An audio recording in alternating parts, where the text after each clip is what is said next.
ایک حدیث کے اندر آتا ہے ایک وقت آئے گا، مفہوم عرض کر رہا ہوں، کہ میری امت میں 5 چیزیں پیدا ہوں گی اور 5 کے بدلے 5 نتائج آئیں گے۔ یہ خبر رسول ہے جو حقیقت ہے۔ کیا فرمایا نبی علیہ السلام نے؟ جب میری امت عہد شکنی کرے گی، وعدہ خلافی کرے گی، وعدوں کو توڑ دے گی، تو اللہ رب العزت اس کے دشمن اس کے اوپر مسلط کر دیں گے۔ ایک بات۔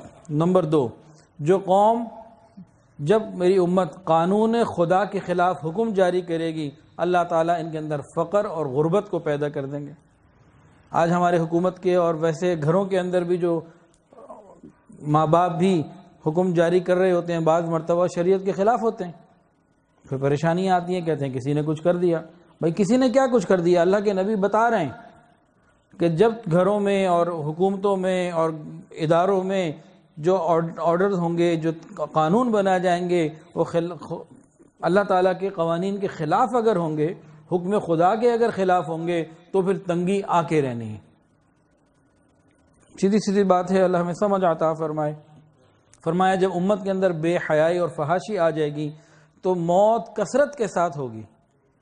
ادھر ایکسیڈنٹ ہو گیا، اتنے مر گئے، ادھر یہ ہو گیا، مختلف انداز سے، یا ایسی بیماریاں آ گئی کہ انسان سیدھا موت کے منہ میں جاتا ہے، جو ہمارے بڑوں نے نام بھی نہ سنے تھے، سائنسدانوں کو بھی نہیں پتا تھا۔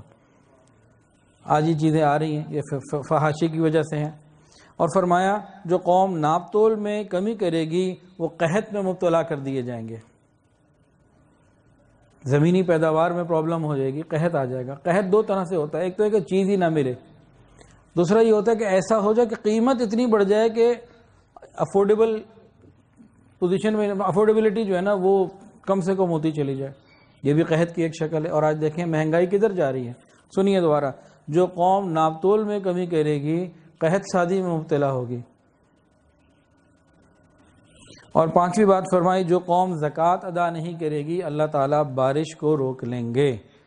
تو یہ گناہوں کی سزائیں ہیں جو مل کے رہنی ہیں۔ یاد رکھیں، ہماری آنکھ کا دیکھا غلط ہو سکتا ہے، جناب رسول اللہ صلی اللہ علیہ وسلم کی زبان مبارک سے نکلا ہوا ایک حرف بھی غلط نہیں ہو سکتا،